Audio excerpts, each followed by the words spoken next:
So another option is to create separate trusts. So there would be one trust, and upon the first spouse's death, a second shelter trust would be created, and that shelter trust would include assets specifically designated to fund the shelter trust.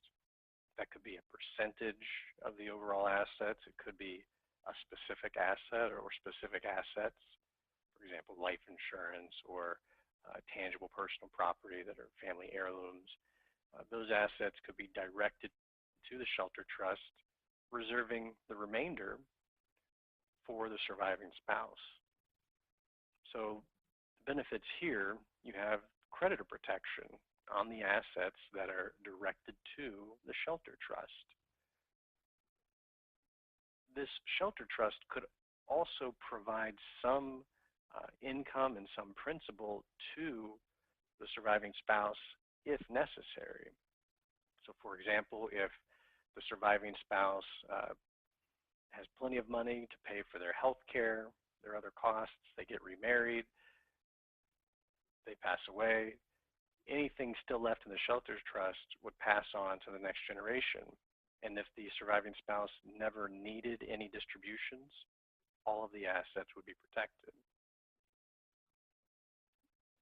Then you have certainty on distribution, because ahead of time you would have agreed between the two spouses what goes into the shelter trust, and no matter what happens during the life of the surviving spouse, you have certainty that whatever went into that shelter trust is going to your children after your life, or your beneficiaries, whomever you designated. Some drawbacks: you have to make a decision before death on what goes into this shelter trust.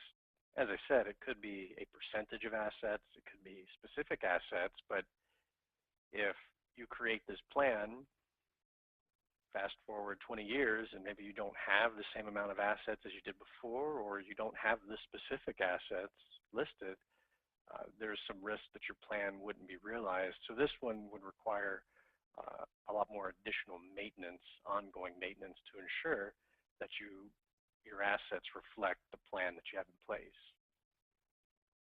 Also, you have a Medicaid look back. Anytime you make a transfer of assets, Medicaid can look back for 5 years if you apply for Medicaid to determine if a transfer was made during that 5-year period, and it can create a penalty for any transfers during that 5-year period. Unfortunately, Medicaid also deems death to be a transfer.